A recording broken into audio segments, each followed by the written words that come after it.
తీసుకొస్తున్నారు. అయినా కానీ మోడీ గారు చెల్లించడంలే.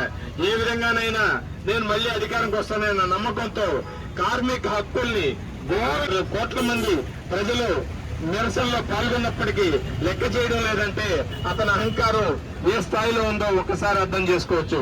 కాబట్టి ఇక నుంచి ఇవాళ వరకు ఒక ఎత్తు, ఇక నుంచి కార్మికులు యూనియన్లు గాని రైతాంగ సంస్థలు గాని ఇక నుంచి ఇంకొక ఎత్తు. ఎందుకంటే ఇంటింటికి పోయి మనం కార్మికులు పనిచేసే ప్రతి ప్రాంతానికి పోయి కార్మికుల్ని ఎడ్యుకేట్ చేసుకోవాల్సిన అవసరం చాలా ఉంది.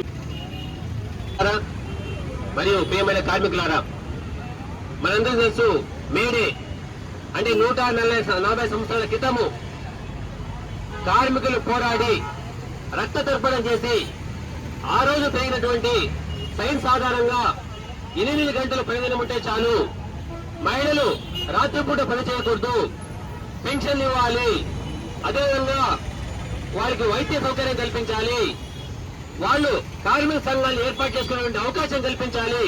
ఈ అన్ని హక్కులు కూడా 140 సంవత్సరాల క్రితమే మనం సాధించాము. అయితే ఇప్పుడు మీకు అందరూ తెలుసు, జేసీబీలు వచ్చేసాయి, కంప్యూటర్లు వచ్చేసాయి,